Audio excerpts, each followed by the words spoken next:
Hello everyone. आज हम बात करने वाले हैं सेट चैप्टर के बारे में और एक लिमिटेड टाइम में हम कोशिश करेंगे कि इसके सारे कॉन्सेप्ट्स आप तक पहुंचाए जाएं।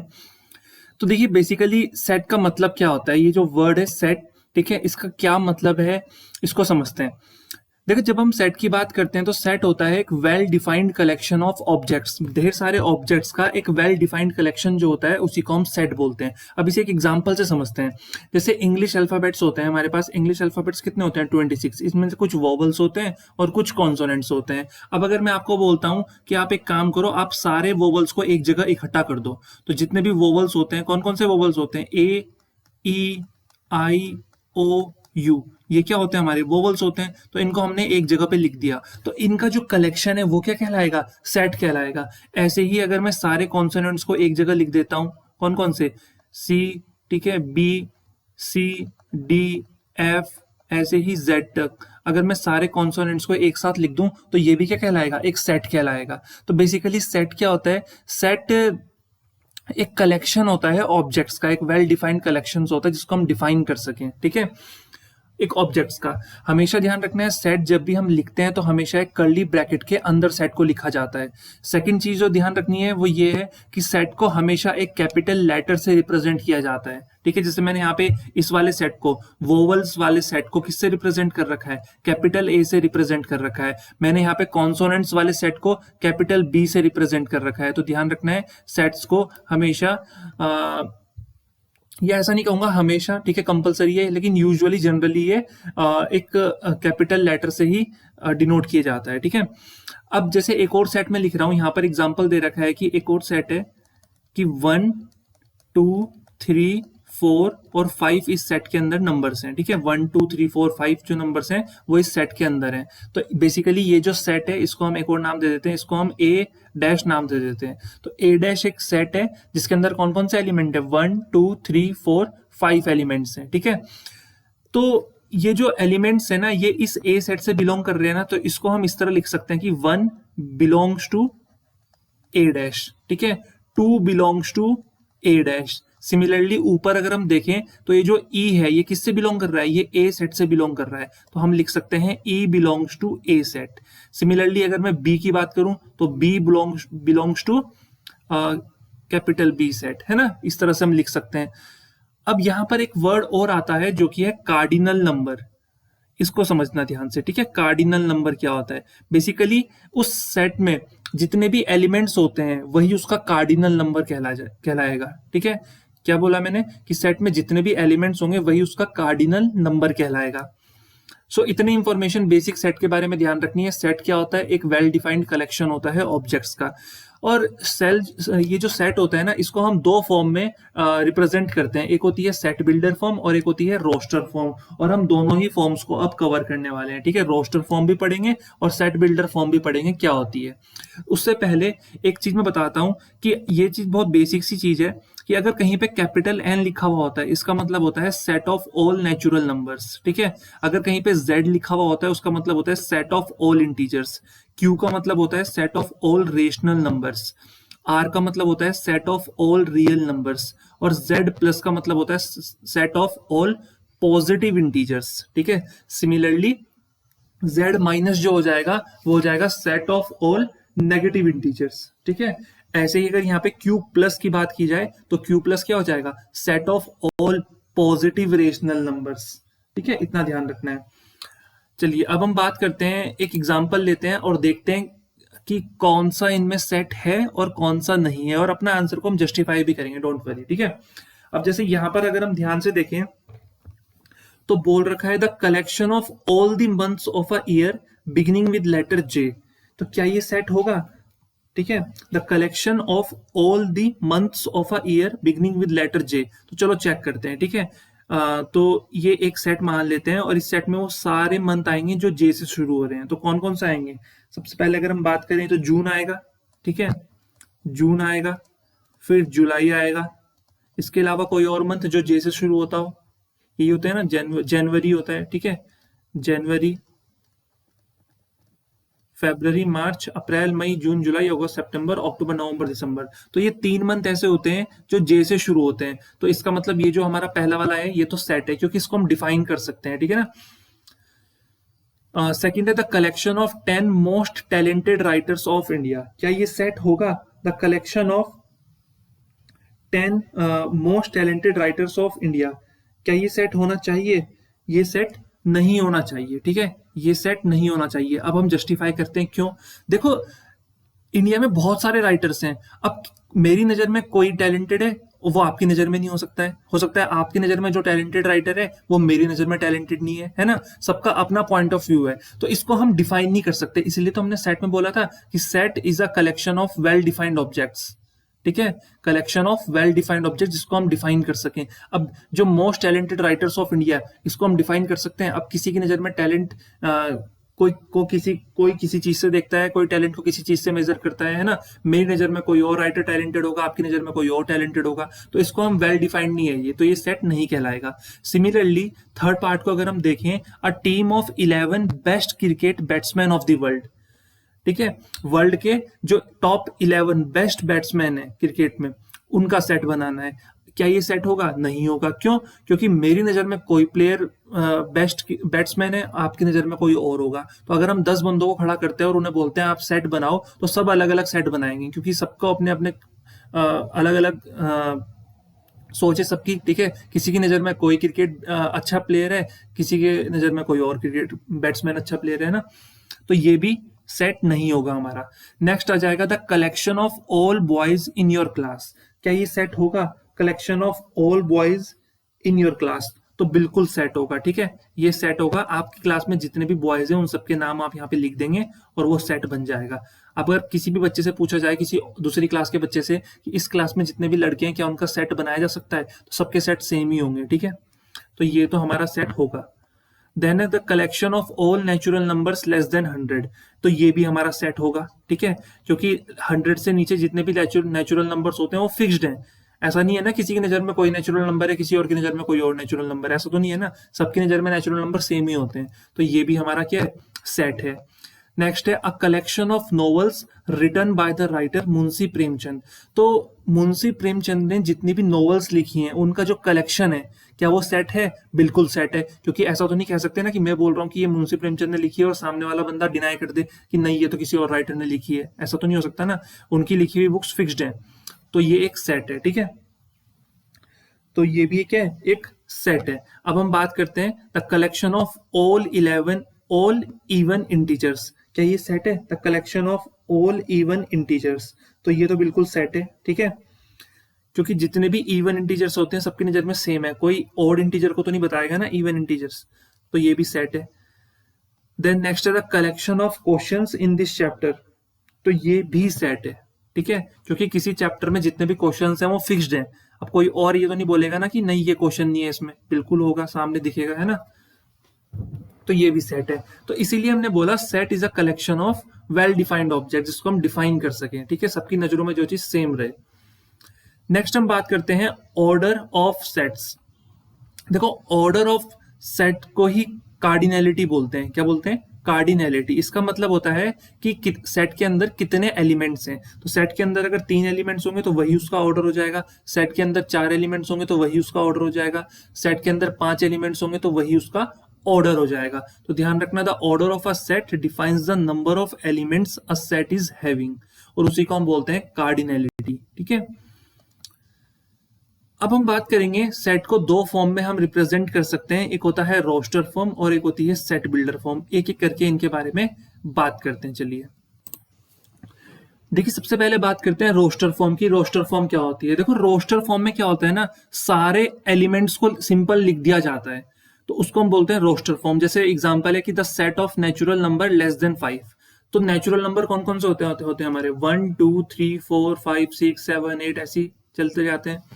तो जो 5 से छोटे नेचुरल नंबर्स हैं वो कौन कौन से होंगे? वो होंगे 1 2 3 4। तो इनका एक सेट बनाना है, तो हमने ये इनका एक सेट बना दिया, ठीक है, कर्ली ब्रैकेट के अंदर लिख दिया 1 2 3 4। तो जनरली जिस सेट में हम एलिमेंट्स को सिंपली लिख देते हैं एलिमेंट्स की फॉर्म में, ठीक है, उसको हम बोलते हैं रोस्टर फॉर्म। और सेट बिल्डर फॉर्म में क्या होता है कि जो एलिमेंट्स हमें दे रखे होते हैं ना, हम उनको डायरेक्ट नहीं लिखते, हम उनको एक प्रॉपर्टी के बेसिस पर डिफाइन करते हैं। हम उनको एक प्रॉपर्टी के बेसिस पे डिफाइन करते हैं। अब इसका मीनिंग क्या है, इसे समझते हैं। देखो, जनरली एक सेट बिल्डर फॉर्म लिखने के लिए क्या होता है कि जैसे एक सेट दे रखा है हमको a इज इक्वल्स टू 2 4 6 8। अब हमें इसे सेट बिल्डर की फॉर्म में लिखना है। तो अगर सेट बिल्डर की फॉर्म में लिखना है ना, तो हमें इनमें एक कॉमन प्रॉपर्टी ढूंढनी पड़ेगी जिसकी बेसिस पे हम इसको डिफाइन कर सकते हैं। तो देखो प्रॉपर्टी क्या निकल के आ रही है यहाँ पे, 2 को हम लिख सकते हैं 2 into 1, 4 को हम लिख सकते हैं 2 into 3, सॉरी 2 into 2, 6 को हम लिख सकते हैं 2 into 3 और 8 को हम लिख सकते हैं 2 into 4। ठीक है। अगर एक और एलिमेंट होता तो वो क्या होता है 2 into 5, मतलब नेक्स्ट एलिमेंट हमारा 10 होता है। तो प्रॉपर्टी मिल गई हमें। प्रॉपर्टी क्या है कि हम लिख सकते हैं कि set A is equals to, हम लिखेंगे एक्स वो एलिमेंट होता है सच डेट।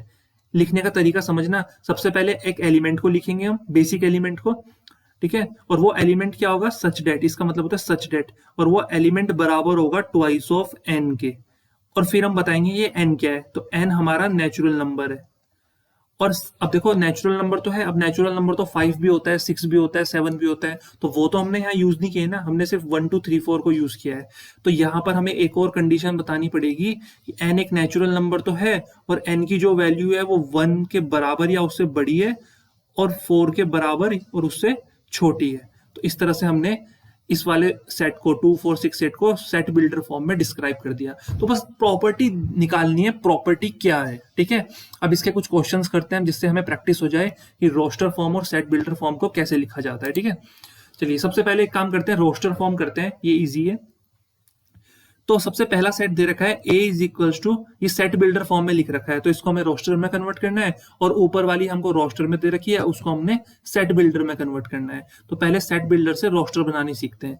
तो यहां पर अगर हम बात करें तो देखो क्या बोल रखा है, a is equals to x, x एक एलिमेंट है such that x is an integer, और x की जो वैल्यू है वो -3 और 7 के बीच में है।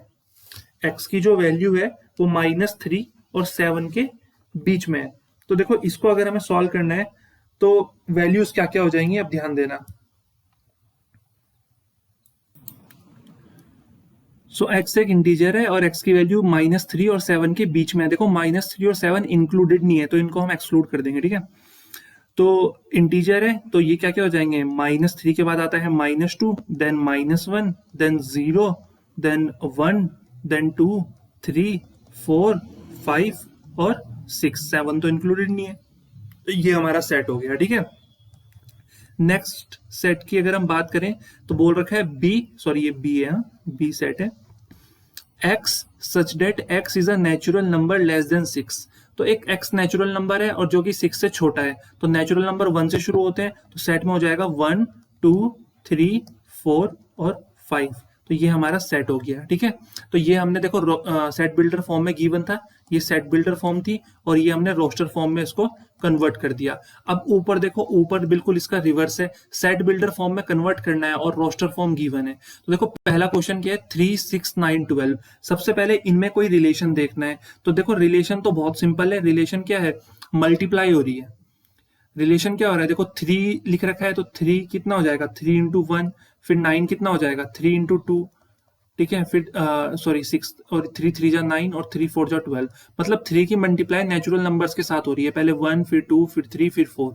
तो इसको लिखने का तरीका क्या हो जाएगा कि a, ठीक है, इज इक्वल्स टू, जो ये सेट है a इज इक्वल्स टू, हम लिखेंगे x एलिमेंट होता है हमारा, और x की जो वैल्यू होगी इसका मतलब होता है सच डेट, x एक एलिमेंट है such that x is equals to किसके बराबर है, 3n के बराबर है। फिर कोमा करके हम बताएंगे n क्या है, तो n belongs to natural number. अब सवाल ये आता है नेचुरल नंबर तो 5 भी होता है, तो यहाँ पर 15 भी तो होना चाहिए था, 3 5 जा 15, बट क्यों, क्योंकि n की वैल्यू, तो हम यहाँ पे एक और कंडीशन लिखेंगे, n की जो वैल्यू है वो 4 से, ठीक है, 4 के बराबर है या उससे छोटी है, और 1 के बराबर है या उससे बड़ी है, इस तरह से, ठीक है।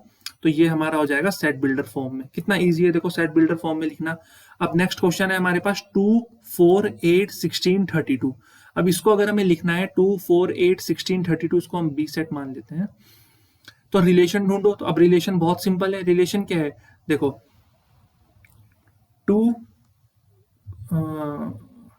2 की पावर 0 अगर हम यहाँ पे करें तो 2 की पावर 0 कितना होता है, 1 होता है, बट 1 तो यहाँ पर है नहीं, तो 2 की पावर 1 लिखते हैं, तो 2 की पावर 1 2 होता है, 2 की पावर 2 कितना होता है 4, 2 की पावर 3 कितना होता है 8, 2 की पावर 4 कितना होता है 16, और 2 की पावर 5 कितना होता है 32। इसका मतलब ये सारे 2 की पावर्स में, तो हम लिखेंगे x such that x is equals to ठीक है, क्या लिखेंगे हम यहाँ पे, x such that x is equals to 2 की पावर n, और यहाँ पर n क्या है, ठीक है, n एक नेचुरल नंबर है। अब देखो नेचुरल नंबर तो 10 भी होता है, 11 भी होता है, तो वो तो नहीं हमने किया यहाँ पे, क्यों, क्योंकि कंडीशन है n एक नेचुरल नंबर है और n की जो वैल्यू है वो 1 के बराबर या उससे बड़ी है, और यहाँ पर 5 तक है ना, तो 5 के बराबर या उससे छोटी है। ठीक है, इस तरह लिखना है, बहुत सिंपल। नेक्स्ट एग्जांपल है 5, 25, 125, 625। तो देखते ही मालूम पड़ रहा है ये फिर से आ गया, ये 5 की पावर 1 5 होता है, 5 की पावर 2 25 होता है, 5 की पावर 3 125 होता है, और 5 की पावर 4 जो होता है वो 625 होता है, राइट। तो 5 की पावर में है, तो इस वाले सेट को डिफाइन करने के लिए हम लिखेंगे x such that x is equals to 5 to the power n, यही तो लिखेंगे। और n की वैल्यू क्या है, n एक नेचुरल नंबर को बिलोंग कर रहा है, और n की जो वैल्यू है वो 1 से बड़ी है और 4 से छोटी है, उसके बराबर है। तो बस ये इस तरह से सेट बिल्डर फॉर्म में हमने लिख दिया, कितना इजी है। तो रोस्टर फॉर्म में क्या होता है, एलिमेंट्स को एज इट इज लिखा जाता है, और सेट बिल्डर फॉर्म में हमें एलिमेंट्स को उनके प्रॉपर्टी के बेसिस पे, मतलब उनके एलिमेंट्स के बीच में क्या रिलेशन है, उस रिलेशन के बेसिस पे हमें लिखना होता है सेट बिल्डर फॉर्म में। तो ये थी हमारी रोस्टर फॉर्म और set builder form. I hope इतना समझ में आ गया होगा। अब हम बढ़ते हैं आगे, जो कि है हमारी टाइप्स ऑफ सेट के बारे में हमने पढ़ना है। तो एक एक करके हम सारे सेट्स के बारे में डिस्कस करते हैं, ठीक है। सबसे पहला जो हमारे पास सेट है वो है एम्प्टी सेट। देखो एम्प्टी सेट को हम वॉइड सेट भी बोलते हैं, इसके ढेर सारे नाम है एम्प्टी सेट के, ठीक है, जितना खाली है ये उतने ही इसके नाम है, देख लो। एम्प्टी सेट है, इसको हम वॉइड सेट भी बोलते हैं, इसको हम नल सेट भी बोलते हैं, ठीक है। इसको हम डिनोट करते हैं या तो सिंपल इस तरह से कर्ली ब्रैकेट बना दो और उसके अंदर कुछ मत लिखो, सिंपल कर्ली ब्रैकेट बना के छोड़ दो, है ना। तो इसको हम बोलते हैं एम्प्टी सेट, या फिर सिंपल फाई से इसको डिनोट करेंगे। तो या तो इस तरह बना दो, ठीक है, या फिर इस तरह लिख दो, तो नल सेट होता है, ठीक है। कोई भी एलिमेंट नहीं होता है एम्प्टी सेट में। अब इसके एग्जाम्पल देखो, अगर इस एग्जाम्पल से समझना है ना कि एम्प्टी सेट क्या होते हैं, कैसे इसको लिखा जाता है, तो इसे मैं एग्जाम्पल से भी समझाता हूँ।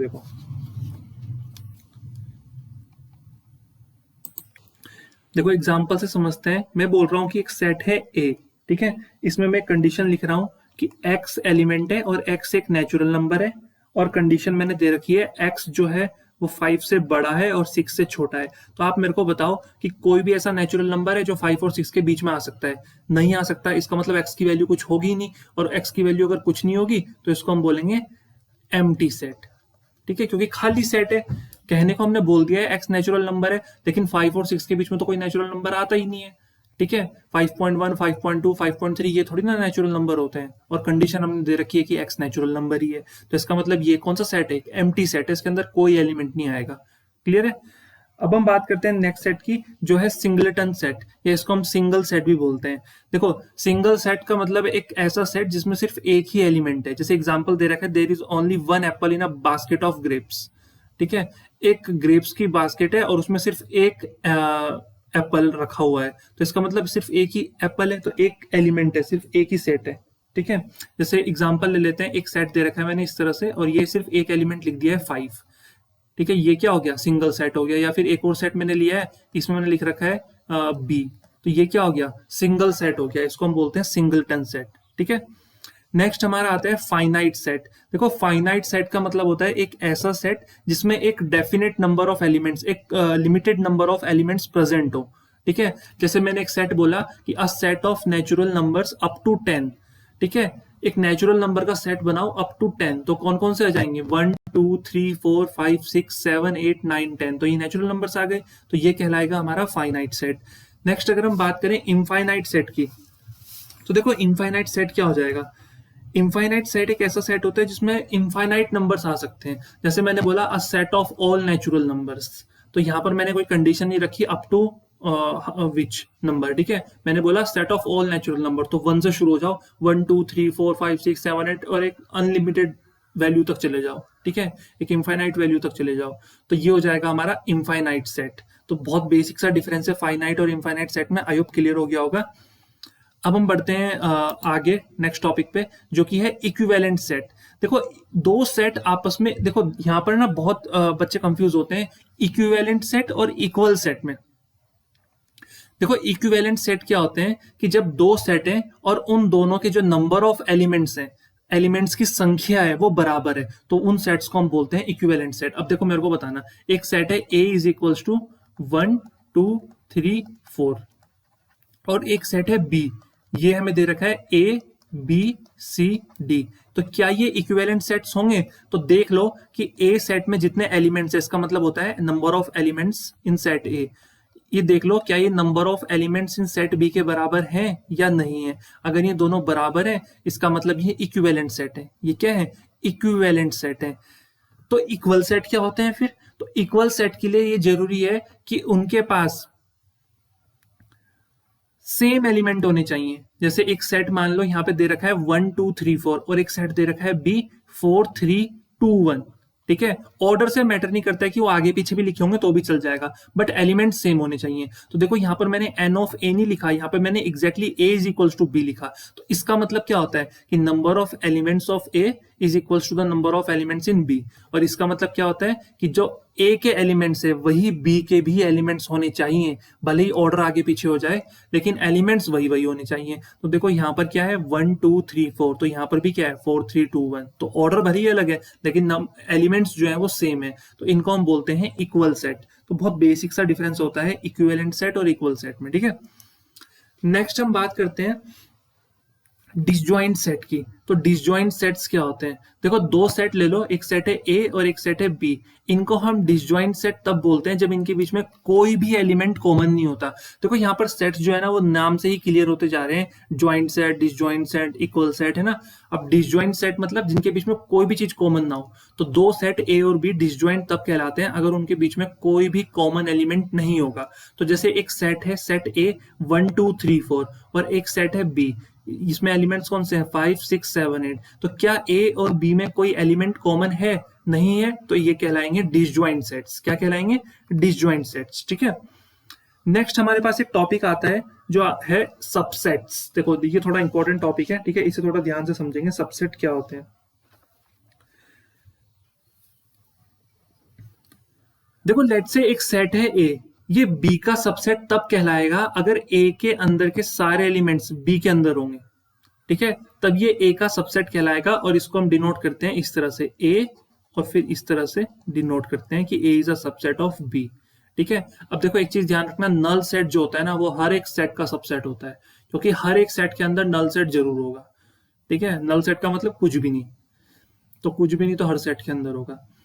तो अभी हम एक एग्जांपल से समझते हैं, ठीक है। एक एग्जांपल ले लेते हैं, let's say A is equals to 2 4 6। A जो है उसके अंदर कौन कौन से एलिमेंट है 2 4 6, और एक B सेट है और B सेट के अंदर एलिमेंट्स हैं 1 2 3 4 5 6। तो अब मैं तुमसे पूछ रहा हूं कि क्या A जो है वो B का सबसेट है? तो चेक कैसे करोगे? देखोगे A के जो एलिमेंट्स हैं क्या वो B के अंदर हैं? तो देखते हैं 2 4 6, क्या ये B में है? तो बिल्कुल है, 2 4 6 ये B के अंदर है। इट मीन्स कि A is a subset of B because every element of A is also element of B। तो इसको हम लिखेंगे A is a subset of B, इस तरह से, ठीक है। ये ध्यान रखना है। क्या B सबसेट है A का? B सबसेट नहीं है A का, क्योंकि B का हर एक एलिमेंट A के अंदर प्रेजेंट नहीं है। तो ये चीज हमको ध्यान रखनी है, ठीक है, हमेशा ध्यान रखना है, ठीक है। तो ये सबसेट नहीं है। अब बढ़ते हैं हम नेक्स्ट टॉपिक पे, प्रॉपर सबसेट। देखो प्रॉपर सबसेट क्या होता है? देखो बहुत बेसिक सा डिफरेंस है। लेट से एक सेट है हमारे पास, यही जो यहाँ पे एग्जांपल दिखा रखा है उसी को लिख रहा हूं, ठीक है। एक सेट है A जिसमें एलिमेंट्स हैं 2 5 7, और एक सेट है B, इसमें भी हमारे पास एलिमेंट्स कौन से हैं 2 5 7। अब मैं आपसे पूछता हूं क्या A B का सबसेट है? तो बिल्कुल है। देखो A का हर एक एलिमेंट B के अंदर है, और अगर मैं रिवर्स में पूछूं ना क्या B A का सबसेट है, तो B भी यहाँ पर A का सबसेट है। तो ये चीज ध्यान रखनी है, A B का सबसेट है। और इसके अलावा ना एक और कंडीशन है कि जो A एलिमेंट है, A सेट है, वो B सेट के बराबर है, ठीक है। ये भी तो है यहाँ पर कि A सेट जो है वो B सेट के बराबर है। तो इसको हम बोलते हैं ऐसी कंडीशन में हम इसको बोलते हैं कि A is a subset of B। हम क्या बोलेंगे? A is a subset of B। But अगर मैं एक और केस लेता हूं, जैसे वहां पर दे रखा है A दे रखा है 2,5, ठीक है, और B दे रखा है 2,5,7। इस तरह से हमें दे रखा है। तो अगर मैं यहाँ पे देखूं तो क्या ए बी के बराबर है? नहीं है। तो अगर ये वाली कंडीशन होगी ना तो उस केस में ये एक प्रॉपर सबसेट कहलाता है। क्या कहलाता है? Proper subset. जैसे मैंने अभी लास्ट स्लाइड में जो एग्जांपल दिया था, ये भी एक प्रॉपर सबसेट का एग्जांपल है। ये भी किसका एग्जांपल है? प्रॉपर। तो यहाँ पर हम इक्वल हटा सकते हैं क्योंकि ये दोनों इक्वल थोड़ी ना है, सिर्फ सबसेट है। ये ए और बी इक्वल नहीं है, तो यहाँ पर सिर्फ सबसेट का साइन आएगा। ठीक है। इक्वल का साइन कब आता है? जब दोनों बराबर भी हों। जैसे इस वाले पहले वाले एग्जांपल में देखो, ए बी का सबसेट है और ए बी के बराबर है, तो यहाँ पर A is a subset of B, और यहाँ पर साथ में मैंने नीचे इक्वल का साइन भी लगा दिया है। ठीक है। But A is a subset of B, but A और बी इक्वल नहीं है, तो यहाँ पर हम सिंपल लिखेंगे A is a subset of B. तो इस तरह से ध्यान रखना है, ये एग्जाम्पल होता है प्रॉपर सबसेट का। ठीक है। ये थोड़ा एग्जाम्पल ध्यान रखना है, इसमें कंफ्यूज हो जाते हैं बच्चे। प्रॉपर सबसेट, तो यहाँ पर लिख रखा है कि if A is a subset of B and A does not equals to B, then A is called the proper subset of B। तो उसको हम लिख सकते हैं simple A is a subset of B से। ठीक है। अब हम बात करते हैं सुपर सेट क्या होता है। ठीक है। सुपर सेट क्या होता है? सुपर सेट वो सेट होता है जिसमें सारे एलिमेंट्स होते हैं दूसरे सेट के। तो सेट ए जो है उसको हम सुपर सेट तब बोलेंगे बी का, अगर बी के सारे एलिमेंट्स ए के अंदर होंगे। ठीक है। अगर बी के सारे एलिमेंट्स क्या होंगे? ए के अंदर होंगे। जैसे यहीं पे समझ लेते हैं, जैसे ये A is a subset of B, तो बी क्या हो जाएगा? ए का सुपर सेट हो जाएगा। ध्यान से समझना। जैसे मैंने सेकंड वाले एग्जांपल में क्या लिखा? A is a subset of B, तो मैं पूछूंगा बी क्या है, फिर तो तुम बोल देना बी सुपर सेट है। ए सबसेट है तो बी क्या हो जाएगा? सुपर सेट हो जाएगा। जैसे एग्जांपल देखो, यहाँ पर ए की वैल्यू दे रखी है 1 2 3 4 और बी की वैल्यू दे रखी है 1 3 4। इट मींस एक चीज तो क्लियर है। एक चीज क्या क्लियर है? कि बी जो है वो सबसेट है किसका? ए का। तो B is a subset of A, तो हम उल्टा भी पढ़ सकते हैं कि A is a superset of B, क्योंकि ए के अंदर सारे एलिमेंट्स है बी के। ठीक है। तो जो छोटा वाला सेट होगा वो सबसेट हो जाएगा, और जिसके अंदर एलिमेंट्स होंगे सारे वो सुपर सेट कहलाएगा। तो बहुत सिंपल है। ठीक है। नेक्स्ट हम बात करते हैं यूनिवर्सल सेट।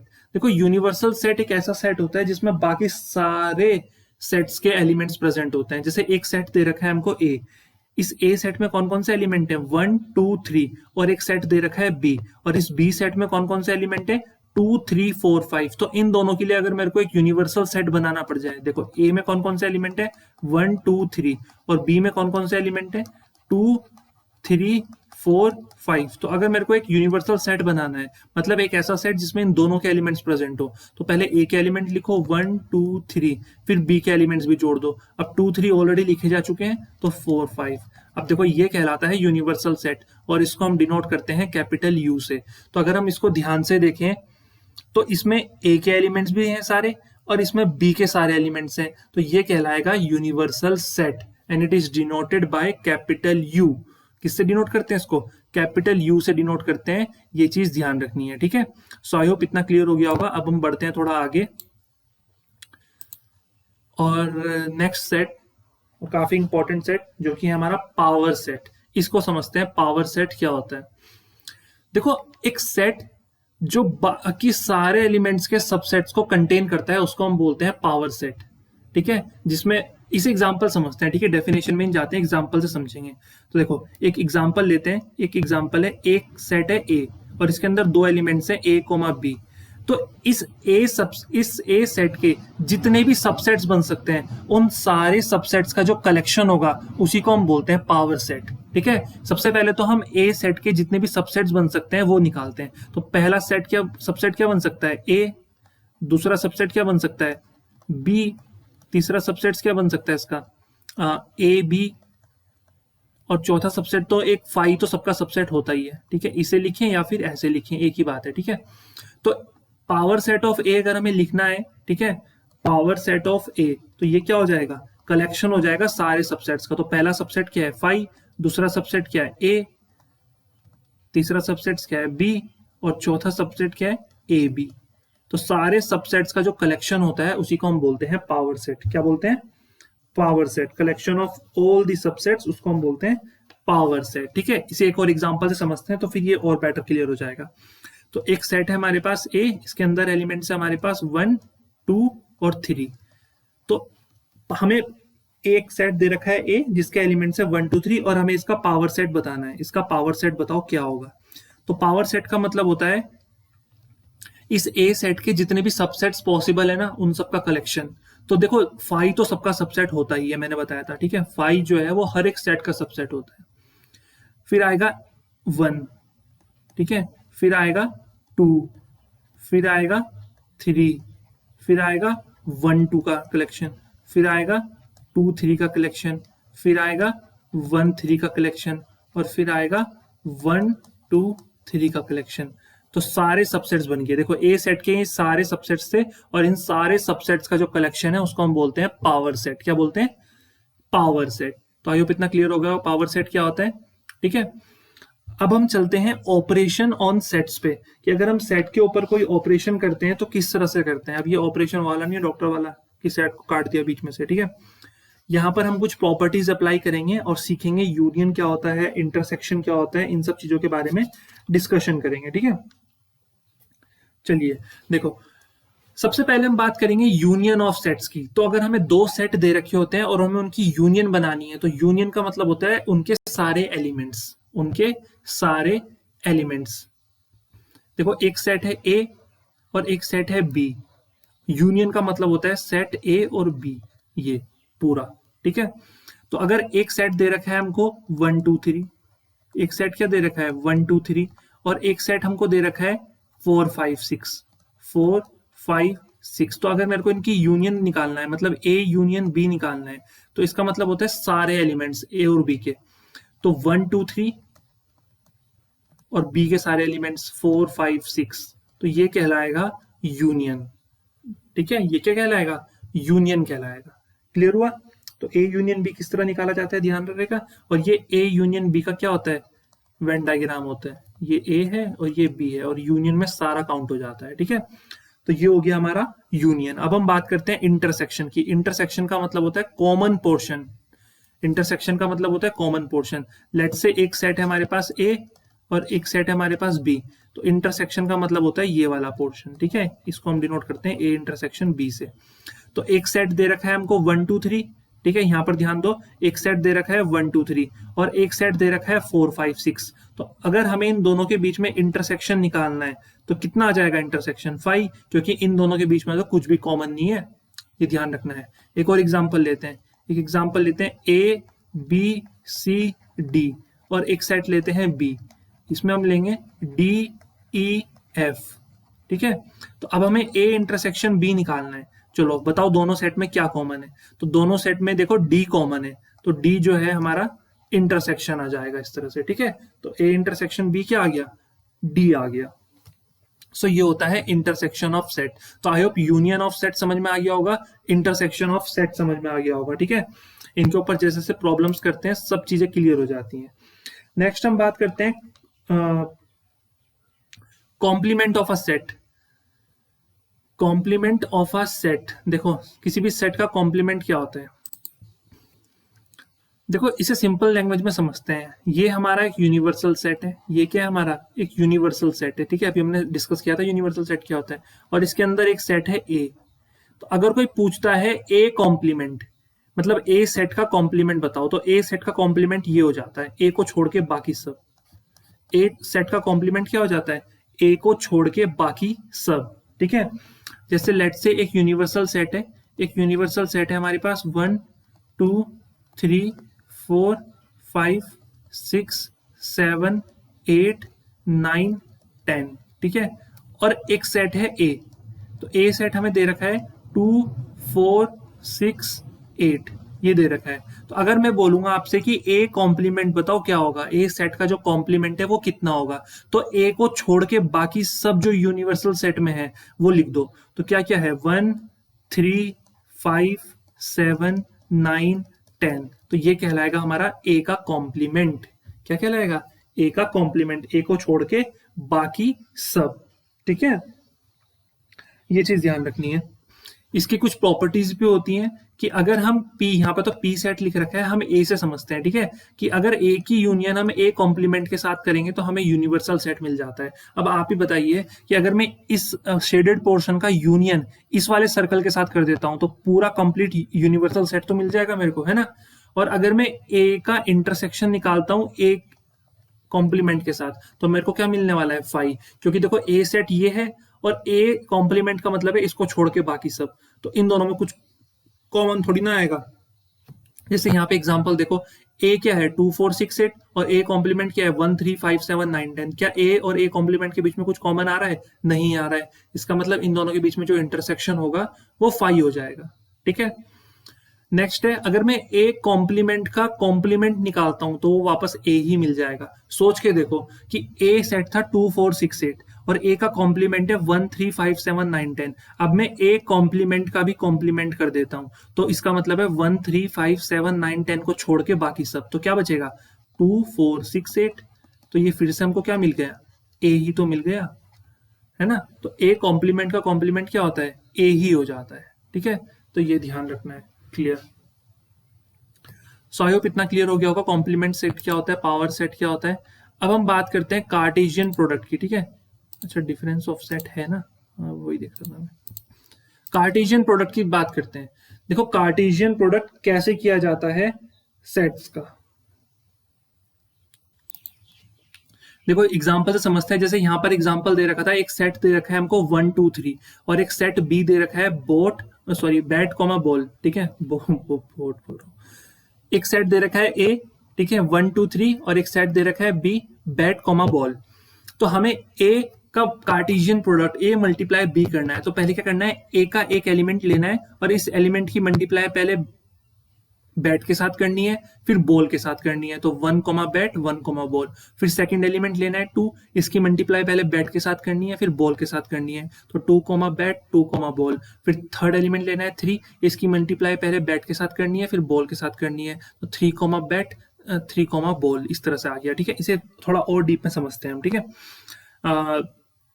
जैसे एक सेट है हमारे पास 1 2 3 और एक सेट है हमारे पास बी। ठीक है, इसमें हमें बोल रखा है ए कोमा बी। तो अगर मेरे को ए क्रॉस बी निकालना है, ए और बी का कार्टेशियन प्रोडक्ट निकालना है, तो क्या हो जाएगा? तो पहले हम ए की मल्टीप्लाई करेंगे बी के सारे एलिमेंट्स के साथ। तो पहला आ जाएगा 1 कोमा ए, फिर 1 कोमा बी, फिर आएगा 2 कोमा ए, देन 2 कोमा बी, फिर आएगा हमारा 3 कोमा ए, फिर आएगा 3 कोमा बी। ठीक है, ये आ जाएगा हमारा। बट ध्यान रखना बच्चों, हमेशा अगर हमें बी क्रॉस ए करने के लिए कहेंगे तो फिर हमारे एलिमेंट्स बदल जाएंगे। जब बी क्रॉस ए करने के लिए कहेंगे तो पहले हमें बी का फर्स्ट एलिमेंट लेना है और उसकी मल्टीप्लाई ए के हर एक एलिमेंट के साथ करनी है। फिर हमारा प्रोडक्ट क्या हो जाएगा? A comma 1, A comma 2, A comma 3। ठीक है, फिर हो जाएगा हमारा B comma 1, B comma 2, B comma 3। तो फिर ये हो जाएगा हमारा। ठीक है, सो ये चीज ध्यान रखनी है। तो ऐसे हम कार्टेशियन प्रोडक्ट करते हैं। नेक्स्ट हम बात करते हैं डिफरेंस ऑफ सेट्स की। तो अगर हमें सेट में डिफरेंस निकालना है तो हम कैसे निकालेंगे? देखो यहाँ पर इंपॉर्टेंट है, थोड़ा ध्यान देना पड़ेगा अब आपको। ठीक है,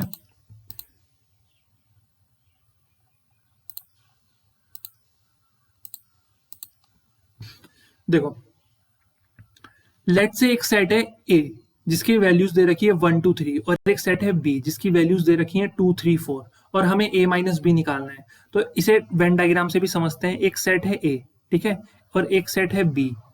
ये a सेट है और ये b सेट है। अब हमें a माइनस बी निकालना है।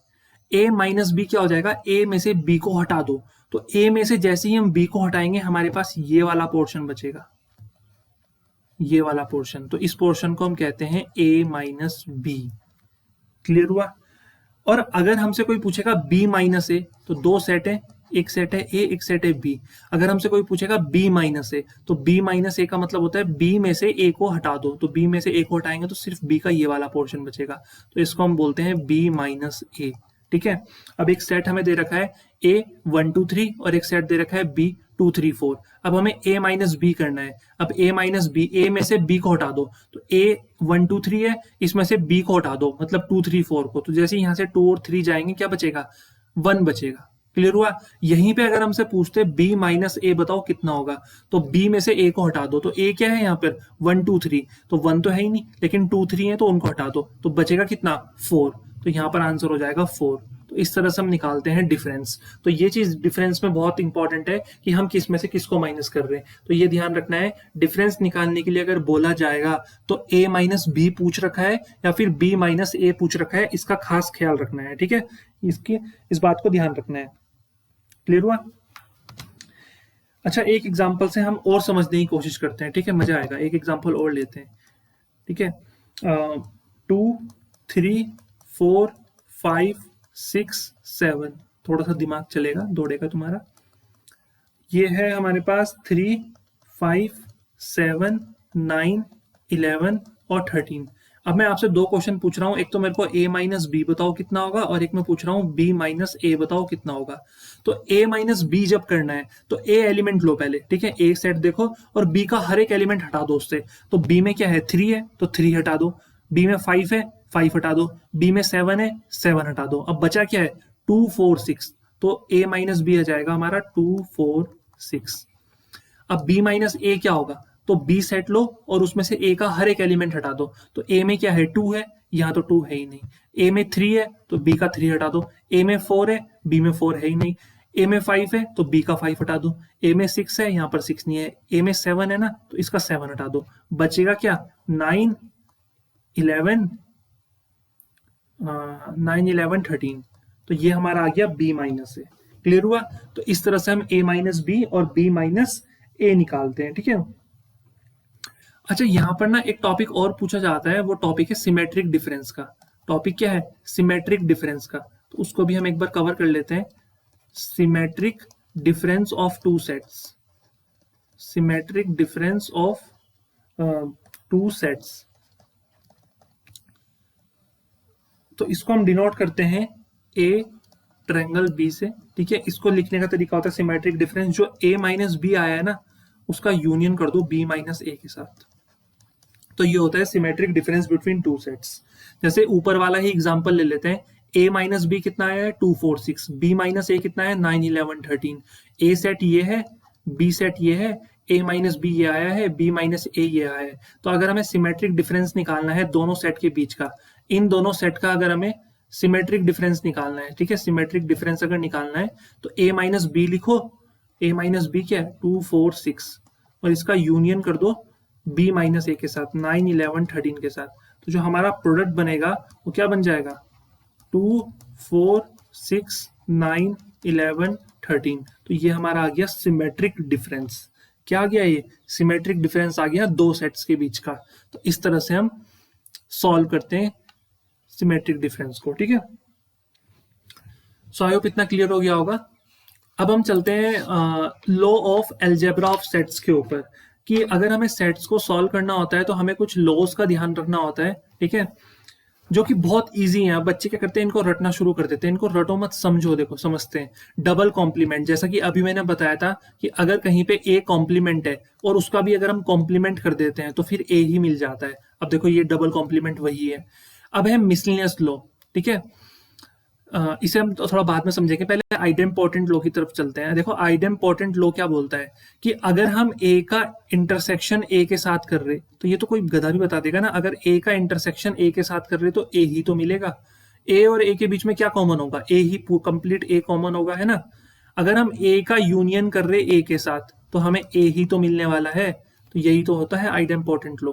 इसके बाद आता है कम्यूटेटिव लॉ। कम्यूटेटिव लॉ बोलता है कि ए का इंटरसेक्शन बी में करो या बी का इंटरसेक्शन ए में करो, बात तो एक ही पढ़नी है, रिजल्ट एक ही आना है ना।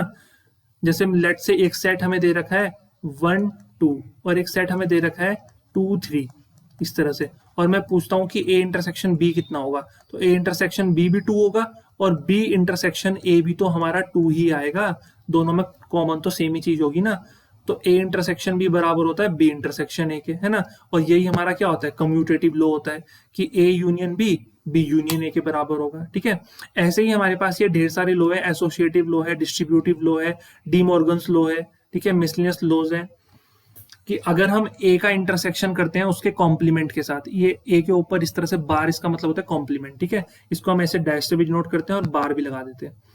तो ए का इंटरसेक्शन ए के कॉम्प्लीमेंट के साथ फाई, कुछ भी कॉमन नहीं आएगा।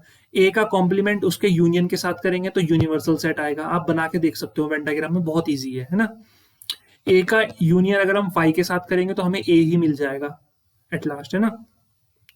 एसोसिएटिव लॉ थोड़ा ध्यान में रखना है कि अगर हम ए का इंटरसेक्शन करते हैं बी इंटरसेक्शन सी के साथ, तो इसको हम ओपन कर सकते हैं, हम लिख सकते हैं ए इंटरसेक्शन बी, इसको एक साथ, बट ये जो अंदर वाला साइन होता है इसको लिखेंगे और फिर सी लिख देंगे डायरेक्ट, ठीक है। तो इस तरह से बस ये ध्यान रखना है। और डिस्ट्रीब्यूटिव लॉ थोड़ा इंपॉर्टेंट होता है, यहाँ पे देखो ध्यान से। डिस्ट्रीब्यूटिव लॉ क्या कहता है कि A intersection B union C को हम क्या लिख सकते हैं, ए इंटरसेक्शन बी लिखेंगे और ये फिर अंदर वाला साइन आएगा यूनियन का, ठीक है, और फिर ए इंटरसेक्शन सी लिख देंगे। फिर ये ए यूनियन बी लिखेंगे इंटरसेक्शन, फिर ए यूनियन सी लिखेंगे, तो ये डिस्ट्रीब्यूटिव लॉ होता है। और डी मॉर्गन्स लॉ भी याद रखना है कि ए इंटरसेक्शन बी का होल कॉम्प्लीमेंट जो होता है वो A complement union B complement के ही बराबर आता है। आप ना इसे एग्जाम्पल से भी समझ सकते हो, कोई एक एग्जाम्पल पकड़ सकते हो और उसके थ्रू इसको देख सकते हो, वरना सिंपल अगर याद रह सकता है तो बहुत अच्छी बात है, ठीक है। तो ये कुछ रूल्स हैं।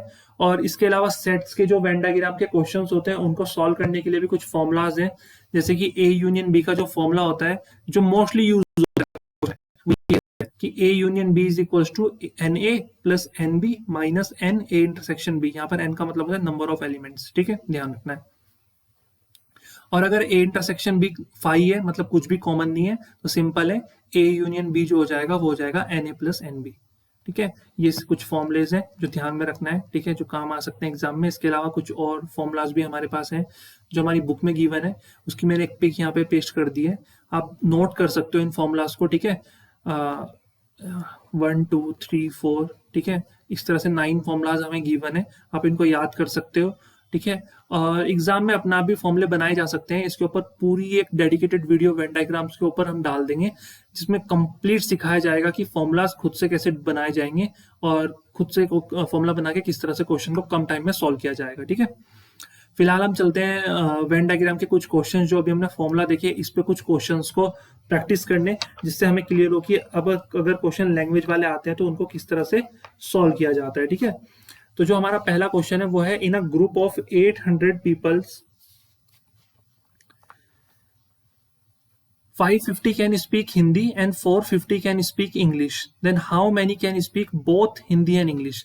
देखो सबसे पहले तो हमें बोल रखा है कि जो ग्रुप है वो कितने पीपल्स का ग्रुप दे रखा है, ठीक है, ए यूनियन बी, टोटल दे रखा है 800। इनमें से जो हिंदी बोलने वाले हैं वो कितने हैं, 550 पीपल्स हैं हिंदी, और जो इंग्लिश बोलने वाले हैं वो कितने हैं, 450। तो हमसे पूछ रखा है ऐसे कितने बंदे हैं जो हिंदी और इंग्लिश दोनों स्पीक बोलते हैं, तो मतलब इंटरसेक्शन पूछ रखा है। अब इसका बहुत सिंपल फॉर्मूला है, फॉर्मूला क्या बोला था मैंने कि जो यूनियन होता है एन ए यूनियन बी, ठीक है। अब देखो यहाँ पर ए बी मत लेना, यहाँ पर हिंदी और इंग्लिश ले लेना, तो ये ए यूनियन एच ले लेना। तो ई यूनियन एच का जो फॉर्मूला होगा वो क्या हो जाएगा, n E plus n H minus n E intersection H. तो एन ई यूनियन एच आ जाएगा 800, एन ई आ जाएगा 450, एन एच आ जाएगा 550 माइनस ये आ जाएगा इंटरसेक्शन ई इंटरसेक्शन एच। तो अगर यहाँ पर एन ई इंटरसेक्शन एच निकालना है तो ये कितना आ जाएगा, देखो 450 में इसको ऐड करो, ये कितना हो जाएगा 1000, और 1000 में से 800 को माइनस करो तो ये आ जाएगा 200। तो यहाँ से हमारा 200 जो हो जाएगा वो आंसर आ जाएगा। तो 200 पीपल्स जो होते हैं वो हिंदी और इंग्लिश दोनों ही बोलते हैं। देखो क्वेश्चन में क्या बोल रखा है अब next, in a survey of 600 students in a school 150 students were found to be taking tea and 225 taking coffee, 100 were taking both tea and coffee, find how many students were taking neither tea nor coffee. So देखो यहाँ पर हमें बोल रखा है total जो बच्चे हैं हमारे पास, ठीक है, टोटल बच्चे दे रखे हैं 600, और जो बच्चे टी पीते हैं, ठीक है, वो दे रखे हैं 150, जो बच्चे कॉफी पीते हैं वो दे रखे हैं हमारे पास 225, और जो बच्चे दोनों ही चीज पीते हैं, टी भी पीते हैं और कॉफी भी पीते हैं, वो दे रखे हैं 100। तो हमसे पूछ रखा है ऐसे कितने बच्चे होंगे जो ना तो टी पी रहे हैं ना ही कॉफी पी रहे हैं। तो देखो ये निकालना थोड़ा टफ है कि जो ना टी पी रहे हैं ना ही कॉफी पी रहे हैं उनको कैसे निकालेंगे। तो हम एक काम करते हैं ना, हम निकाल लेते हैं यूनियन। हम क्या निकालते हैं, हम यूनियन निकाल लेते हैं, मतलब कितने बच्चे ऐसे हैं जो या तो टी पी रहे हैं या कॉफी पी रहे हैं, मतलब कुछ ना कुछ पी रहे हैं, और फिर टोटल बच्चों में से उनको माइनस कर देंगे, ठीक है, 600 में से उसको माइनस कर देंगे, आंसर आ जाएगा। तो देखो यूनियन निकालने का तरीका होता है n T plus n C minus intersection T intersection C. तो देखो एन टी कितना दे रखा है 150 और एन सी दे रखा है 225 और माइनस 100। तो ये आ जाएगा कितना 150 प्लस 125, तो इट्स इक्वल्स टू 275। ठीक है, तो 275 बच्चे ऐसे हैं जो कुछ ना कुछ पी रहे हैं। तो टोटल बच्चों में से ना इनको माइनस कर दो, टोटल बच्चों में से इनको माइनस कर दो जो कुछ ना कुछ पी रहे हैं, तो हमें वो बच्चे मिल जाएंगे जो कुछ भी नहीं पी रहे हैं। तो कुछ भी नहीं पी रहे हैं ऐसे बच्चे कितने हैं? ऐसे बच्चे हैं हमारे पास 325। तो 325 students were taking neither tea nor coffee. तो ये चीज ध्यान रखनी है। ठीक है, सी यहाँ पर एक क्वेश्चन दे रखा है और इसमें बोल रखा है कि in a group of 50 persons 14 drink tea but not coffee and 30 drink tea, तो find how many drink tea and coffee both. देखो कंफ्यूज नहीं होना ऐसे क्वेश्चंस में, थोड़ा टिपिकल से लगते हैं बट होते बहुत इजी हैं। बोल रखा है 50 पर्सन्स का एक ग्रुप है, तो हमें ए यूनियन बी तो हमको बोल रखा है 50, ए यूनियन बी बोल रखा है 50। इनमें क्या है, टी वालों को हम ए से डिनोट कर लेते हैं और कॉफी वालों को हम बी से डिनोट कर लेते हैं। ठीक है, क्योंकि हम ए और बी में ज्यादा कॉन्फिडेंट रहते हैं। सो यहाँ पर हमें बोल रखा है 14 ड्रिंक टी, तो एन ए हमें दे रखा है 14। ठीक है, 14 drink tea but not coffee. Okay, so देखो यहाँ पर क्या है ना, यहाँ पर ध्यान देने वाली बात क्या है, सबसे पहले तो इसका वेन डायग्राम बना लो, बहुत इजी हो जाएगा वेन डायग्राम से। टी वाले हो गए हमारे ए और कॉफी वाले हो गए हमारे बी। तो टोटल बच्चे हैं 50, 14 ऐसे हैं जो टी तो पी रहे हैं बट कॉफी नहीं पी रहे हैं, तो टी पी रहे हैं कॉफी नहीं पी रहे हैं, वो ये वाले बच्चे हैं 14। तो इसका मतलब ए माइनस बी दे रखा है हमको 14। ठीक है, जिसने ये चीज पता कर ली इस तरह से इतने डीप में, वो क्वेश्चन सॉल्व कर लेगा। और 30 ड्रिंक टी, तो सिर्फ ए वाले कितने बच्चे हैं, वो है 30 पूछ रखा है। अब देखो क्वेश्चन को ध्यान से देखो, क्वेश्चन में क्या पूछ रखा है। क्वेश्चन में पूछ रखा है how many drink tea and coffee both, तो हमसे इंटरसेक्शन पूछ रखा है। ठीक है, अब इंटरसेक्शन निकालने के लिए हमें तीन चीजें गिवन है, अब हम इन्हीं का यूज करने वाले हैं। देखो हम क्या करेंगे, हमें पता है कि एन ए माइनस बी जो है हमको दे रखा है 14, तो एन ए माइनस बी, ये जो शेडेड पोर्शन है ना, ये रीजन है एन ए माइनस बी का। ये वाला जो रीजन है वो एन ए माइनस बी का रीजन है। तो ये रीजन अगर निकालना है तो ये कैसे निकलेगा, एन ए में से एन ए इंटरसेक्शन बी को माइनस कर दो, तो एन ए कितना है 30। ठीक है, अच्छा ये तो 14 दे रखा है ना, अब एन ए कितना है देखो, एन ए हमें गिवन है 14 minus n A intersection B is equals to 14। Wait a minute, हाँ, n A is not 14, n A is 30, वही तो गड़बड़ हुई हमसे, एन ए इज 30। तो यहां से एन ए इंटरसेक्शन बी कितना आ जाएगा 30 माइनस 14 मतलब 16। तो फर्स्ट आंसर तो हमको मिल चुका है, इंटरसेक्शन आ गया 16। ठीक है, 16 ऐसे पर्सन हैं जो चाय और कॉफी दोनों पी रहे हैं। ठीक है, टी लवर भी है और कॉफी लवर भी है। सेकंड पार्ट पे चलते हैं, ये बोल रहा है how many drink coffee but not T. अब देखो इसी क्वेश्चन को हम इस तरह से समझेंगे, ये टी है ये कॉफी है, how many drink coffee but not T, तो ये वाला पोर्शन पूछा जा रहा है हमसे, और ये वाला पोर्शन निकालने के लिए हमसे पूछा क्या जा रहा है एन, ये बी है ना, तो बी माइनस ए पूछा जा रहा है हमसे ये, और एन बी माइनस ए निकालने के लिए हमेशा ध्यान रखना है कि एन बी माइनस ए अगर निकालना है तो ये कैसे निकलेगा, एन बी माइनस ए निकालना है तो ये निकलेगा एन बी में से हमारा इंटरसेक्शन माइनस कर देना है, ए इंटरसेक्शन बी माइनस कर देना है। देखो ये बी है, इसमें से अगर ये वाला इंटरसेक्शन माइनस कर देंगे तो ये वाला रीजन मिलेगा बी माइनस से। अब देखो ये अगर हमें निकालना है तो हमें सिर्फ क्या चाहिए, एन ऑफ बी की वैल्यू चाहिए, क्योंकि इंटरसेक्शन तो हमने निकाल दिया है 16।